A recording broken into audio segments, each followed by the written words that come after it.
ভিডিওগুলা বা এই ভিডিওগুলো রেজিস্ট্রেশন দিয়ে দেয় একমাত্র ওই যে একটু ব্লাড দেয় চাষ যারা করে আমি তো ভাই হাজার হাজার মাছ কাটার ভিডিও দিই গোল না অগরটা ইয়া হয়ে গেছে যা হয়ে ইন্ডিয়ান যে একটা আছে ইউটিউবে ওগুলো ইউটিউবে দেবে ইন্ডিয়ান একটা আছে আমি ওটা দেখছি আমি ইয়া হয়ে লাইছে গোল্ডেন ফ্লেভার হ্যাঁ এটা ইউটিউবে দেয় ইউটিউবে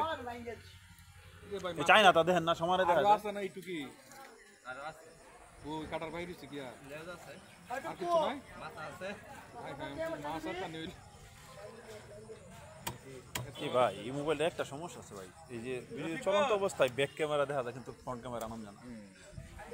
এটা একটু সমস্যা না এটা ভালো সমস্যা এটা ভালো সমস্যা ভাই ব্লগিং এর জন্য এটা ভালো এটা খুব ভালো সমস্যা এটা দিয়ে ভালো হয় না আনালে মাঝে মাঝে একটু নিজের চেহারা না দেয় এটা হয় না রেস্ট্রিকশন দিয়ে আর নিজের চেহারা দিলে তো ভালো রেস্ট্রিকশন দিত না ক্যামেরা মোবাইল ঘুরাই দিই এটা হুজুরের এটা ঘুরাই দেওয়া হয় না হুজুরে কিনে দিছে বুঝছো এটা হুজুরের কাটছে একটা হাত তাই না দিছে 13,000 টাকা দিয়া আমি ভবিষ্যৎ দেখি কিনছি 100 আর কম 200 কম 200 এরকম 200 কম একটা হাত আরে তাই না হুজুরের মাধ্যমে কোনো কিছু কেনা মানে হুজুর করে দেওয়া সমস্যা কি আমি তো চিন্তা করি না ভালো হইছে